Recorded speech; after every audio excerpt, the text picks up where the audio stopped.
It's 9:01. With that, committee members, bill introductions from committee members. Seeing no bill introductions from the audience. Again, seeing no bill introduction from the audience, I will close bill introductions. Committee members, if you would look in your files, House Bill 2681. With that, I'll look to the reviser. Mike, if you'd be so kind.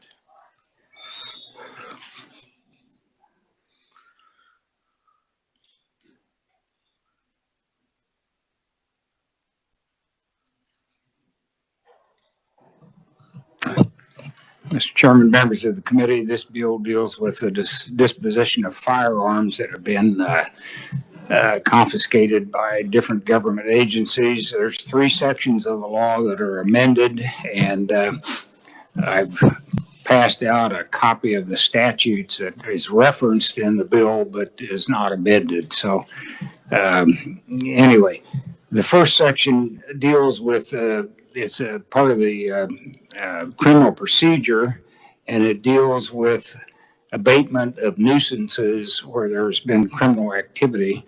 And it provides, the amendment is on page 2, if any personal property described as a firearm, then the court shall order the firearm or ammunition disposed of as provided in 22-25-12, which is the statute that you have a copy of.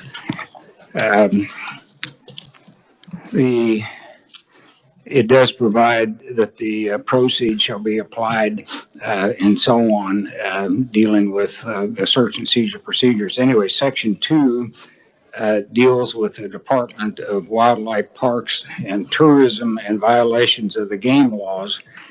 And the amendment is on page 3. Again, if the seized item is a firearm or ammunition that has been forfeited, that it will be as the distribution will be as provided in 22-25-12, and except that the proceeds from any sale shall be remitted in accordance with the wildlife and game law itself. So the procedures, the third amendment is on page 3. The statute is a part of the Kansas Standard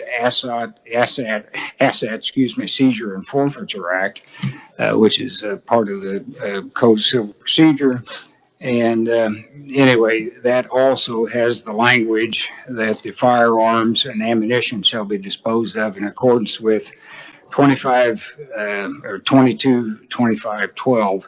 The idea is that you don't destroy the firearm that you offer them for sale and use the proceeds or as otherwise provided.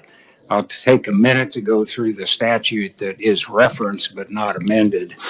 If you look at this, it provides, it's a statute that's part of the Criminal Procedure Code. Article 25 deals with search and seizure. And these are items that are lawfully seized. And if you look at page or in subsection C, where property is seized no longer required as evidence, it shall be disposed of as follows. If you go down to C or 6A, any weapon or ammunition having jurisdiction of the property shall be forfeited to a law enforcement agency, forfeited to the KBI, forfeited to a county regional forensic center, forfeited to the Kansas Department of Wildlife and Parks, except that any weapon which cannot be forfeited shall be destroyed, or a weapon that was committed or used for commission of a felony, which is basically murder, those weapons are to be destroyed. So the idea is to not provide for the destruction of weapons, apparently, that they would be otherwise disposed as provided by this statute. So if you've got questions, I'll try and answer them. Questions for the reviser, Representative Hoyt. Thank you, Mr. Chair. I do have a couple of questions. The current statute doesn't talk about ammunition. So on page 3, line 26, and page 4, line 20, we've added in or ammunition. Can you talk about the impact that adding or ammunition has? I'm sorry, I didn't quite understand the question.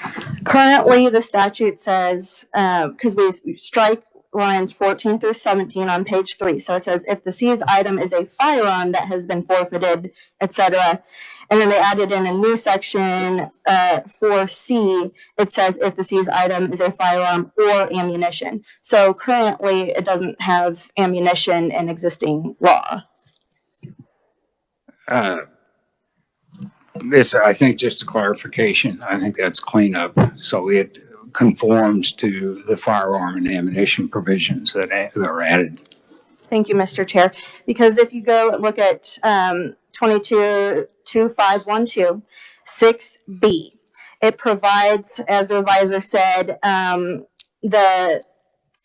for 215401, that's capital murder. We have murder in the first degree, murder in the second degree, voluntary manslaughter, and involuntary manslaughter. So existing law allows that these municipal law enforcement agencies would actually destroy those guns seized lawfully for those convictions. They don't have to sell them back into for public use. But by adding in ammunition, if we look, it says in here that the weapon would be defined, and that statute is criminal use of weapons. So it is silent. The definition of weapon is silent on ammunition. So I'm wondering if by adding in ammunition and not defining it, would law enforcement agencies have to sell ammunition that has been lawfully seized by somebody who committed capital murder, murder in the first degree, murder in the second degree, voluntary manslaughter, and involuntary manslaughter? Because it seems to me that this bill would require the recirculation into the public of that ammunition. The destruction just applies to the weapon, not the ammunition. So it could be used by a law enforcement agency or, I guess, sold. Further questions of the reviser? Seeing none, thank you, Mike. We have one proponent by WebEx. Jim Howell, are you on WebEx? Yes, sir. Good morning, Mr. Chairman. This is Jim Howell, Seizure County Commissioner. Go ahead, sir. Well, thank you, Mr. Chairman and members of the committee. I'm reflecting on a time I was there up in the State House. There, I was a state representative in 2014. I am the chief representative, I guess, that helped draft this law initially. It was sponsored by the NRA as well as the KSRA, and this bill. It was known as House Bill 2578. That bill passed the House. Ultimately, by the way, this is in Section 13 of the bill. It was a 19-page bill, very comprehensive. But that law passed the House 102-19, passed the Senate 37-2. It's very comprehensive. But part of this law was the intent that we would not destroy guns because they're evil. We destroy things that have a history. So if a gun is used in the commission of a murder, for example, that gun shall be destroyed because we're trying to eliminate guns that have a history that might be difficult for the family, the victims that are remaining to deal with a firearm that's out there that's got a story attached to it. So that was the one provision that was added to that bill in deference to those victims' families. But besides that, the idea of seized evidence or things that have value either be returned back to the rightful owner if possible. And by the way, I do recognize sections 1 and 2 of that bill that was mentioned by the reviser just a moment ago. I know these are also referenced in the testimony by Mr. Ed Klump, and he's recommending a technical solution to that. The intent there is if someone has a judgment against them, that to return that firearm back to the person with the judgment doesn't make sense. But in terms of having a right to destroy that firearm, it kind of violates the intent of House Bill 2578. And so what this does, the reason we're talking about this today is because as clear as that law is, the law enforcement agencies have found a loophole. And I added some information on page 2 of my testimony regarding some examples there of where firearms are simply just routinely destroyed. And I think the intent is by removing firearms from the population, somehow we're solving a gun violence issue. And I think fundamentally, I think we know that it's probably not really making a difference. And the reason I make that argument is because there are literally dozens of places around Wichita, for example. I live in Wichita, Derby actually, but dozens of places in this community where I can go buy retail firearms. I go through a firearms dealer called an FFL, and that very same process can be done online. I can purchase firearms online through an FFL dealer, and so removing firearms that go into that supply chain, if you will, doesn't do anything to change the overall supply of firearms to the people. And so we're not really solving any gun violence, but we are changing guns to make it more expensive and less available, I guess, to people who need firearms. But the idea that bad guys are going to get firearms and we're simply going to have more gun violence because these guns are sold through firearms dealers. It doesn't have to be sold through an auction. It does not say that in the bill. Wichita chooses to sell their firearms through a auction process. But at the end of the day, the idea that we would just destroy firearms and somehow we're solving gun violence, all that does is that the bad guys still have guns and the good guys may have less likelihood to be able to defend themselves. And so this is really it's philosophical, but I think inherently we know, for Second Amendment supporters, we know that destroying firearms, things that have value, it doesn't really make sense. We don't destroy other items that can be sold. If you seize an RV or a car or a house or whatever it is, those items are sold because it actually belongs to the taxpayer. And we're offsetting the cost of government. And those monies can go back into law enforcement to fight crime, actual real crime, and actually make our communities safer. So the idea of destroying firearms is really misguided. It's a political statement. It's theater. And this loophole that's being used right now needs to be closed down. So with that, Mr. Chairman, I'm not going to belabor the issue. The bill was very clear, and I'm sorry there's a loophole that's out there, but let's close the loophole today by passing House Bill 2681. I appreciate the chance to speak, and I'd be glad to stand for questions. However, I am in another meeting, so if we can move to questions sooner than later, I would appreciate that, Mr. Chairman. Thank you for the chance to speak. Thank you, Commissioner. I'm going to go straight into questions if you'll just stay on the line. Representative Clayton. Thank you, Mr. Chair. This question might be appropriate either for proponents or for our neutral conferee here. And that is, can you speak to guns that are used in suicide? So not murder suicides, but just straight up suicide. Commissioner, if you would. Well, that's more of a technical question. I would actually revert to the revisor. Our intent was to remove guns that were used in murders specifically, but I think the word in the law is actually the word homicide. So whether that's qualified, suicide is qualified as a homicide in this case, I don't know. That's a technical question. But then I'll ask the revisor. Suicides are not covered. Thank you. Representative Hoyt. Thank you, Mr. Chair. I would note that in 25.1.2, that articles of contraband shall be destroyed, and we are creating exceptions that already exist for firearms, but we're adding in ammunition. And if you look on 25.1.2, the very last sentence, for purposes of this section, the term weapon means a weapon described in KSA 2021 supplement 216301. That's criminal use of weapons. So I understand that this provides exceptions for, and again, specifically capital murder, murder in the first degree, murder in the second degree, voluntary manslaughter, involuntary manslaughter. But ammunition is not defined in criminal use of weapons law. So my question is, because this does allow for the recirculation of ammunition seized from individuals who have committed these severe offenses, I guess, why should we allow that ammunition to be recirculated for public use by civilians? Commissioner. Well, thank you for the question. And I'd like to just add to the previous question as well. And if suicide, that firearm still belongs to the family. They can destroy it if they want to. But it's it's not used in a crime. They can destroy the gun or they can sell it or whatever they want to do. Reverting to ammunition is fairly inexpensive. And the reason we allow for the destruction of a firearm is because people would actually use it and say, here's the actual firearm that actually did this thing. It becomes part of the story. Ammunition that's not been spent, not been used, doesn't have a story. And in fact, I say it has a value to the taxpayer. Once again, if let's say that we go into someone's home and we seize 10,000 rounds of ammunition, that has a value to the taxpayer.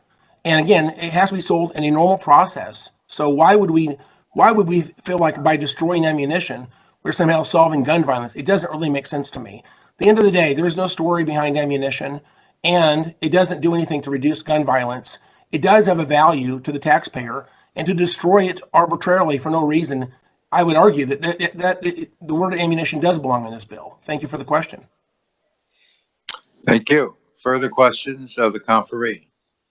Seeing none, I'm going to, and thank you. I know you have other meetings, and I'm just going to go to the written proponents.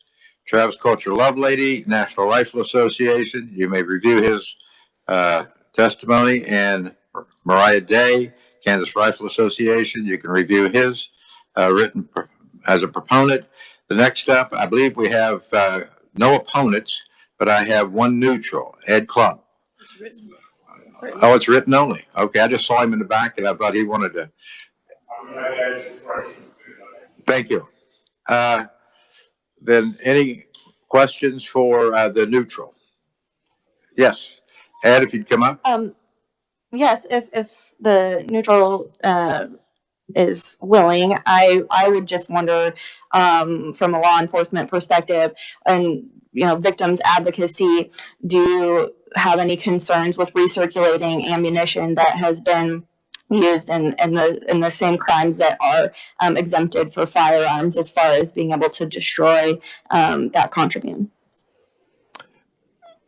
Thank you, Mr. Chairman. My name is Ed Klump, and I'm here representing the Kansas Association, Chiefs of Police, Kansas Sheriff's Association, Kansas Peace Officers. And as you indicated, we did submit neutral testimony. In that neutral testimony, we have stated that we're not weighing in on the general provisions of this bill. We spotted these two problems that we felt needed to be addressed. And it seems like there's pretty simple solutions. And, this is a policy decision, which is policy decisions this body needs to make.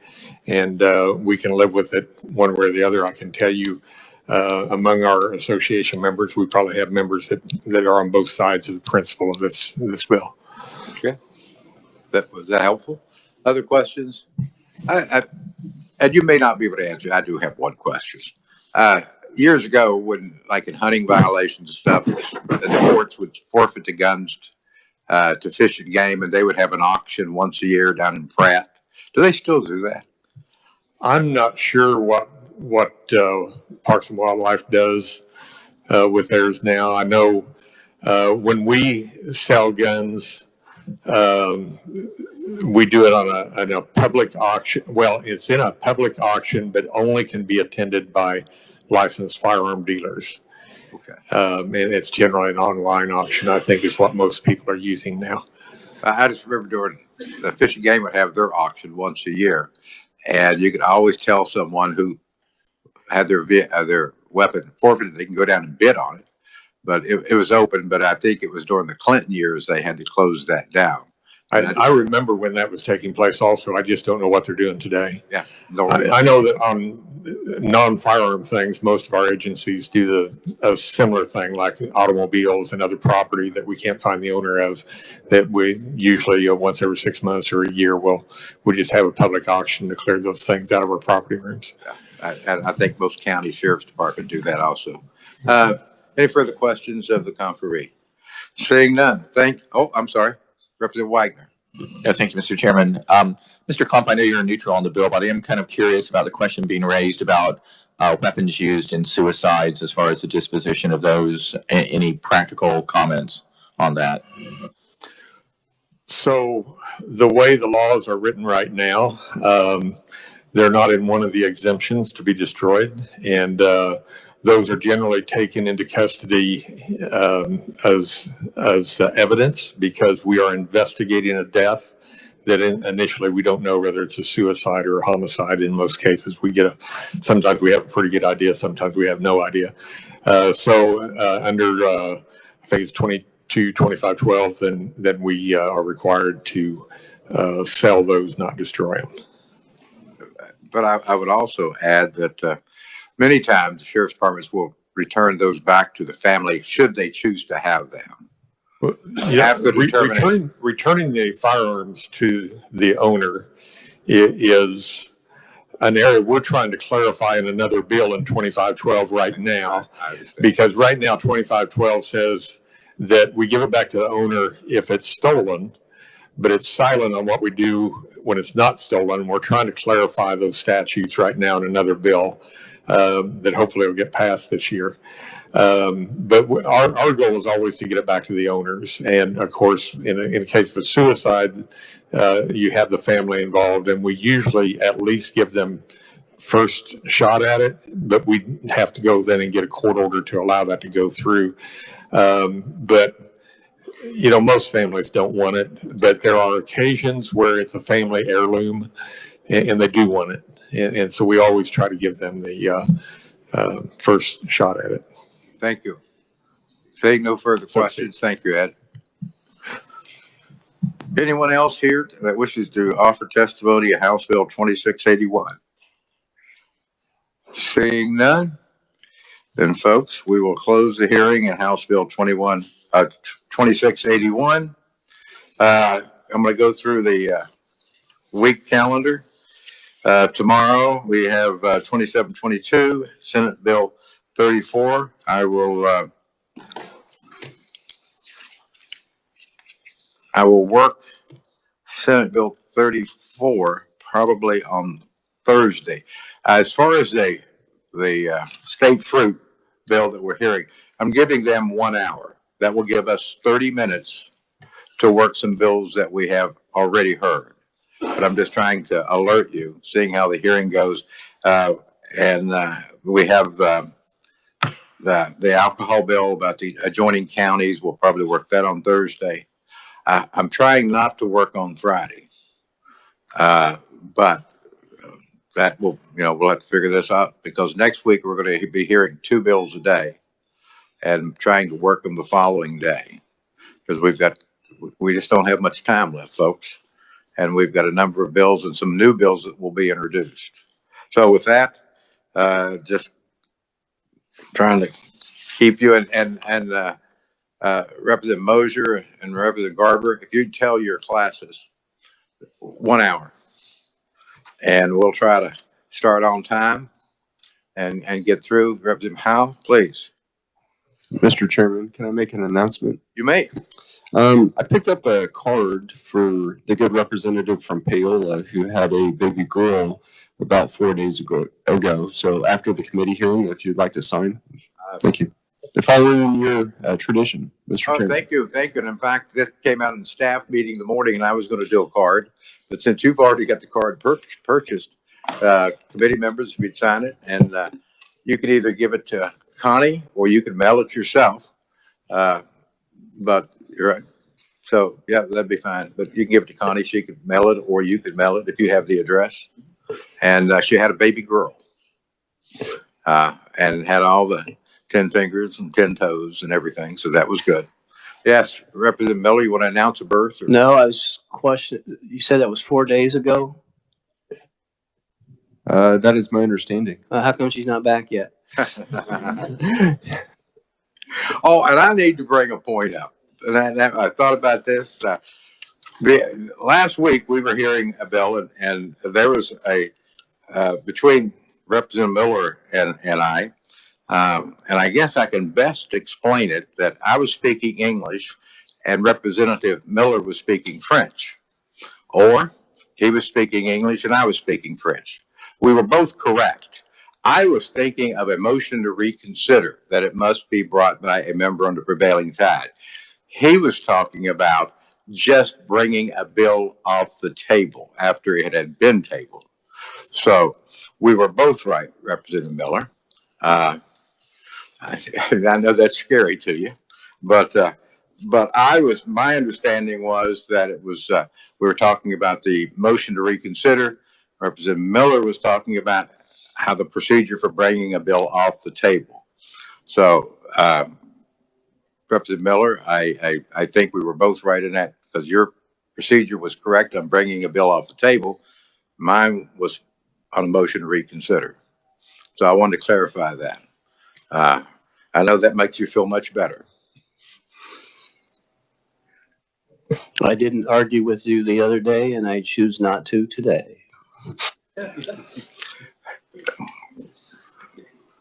But if you were speaking French, I would have understood. With that, committee, we are adjourned till tomorrow. Thank you very much.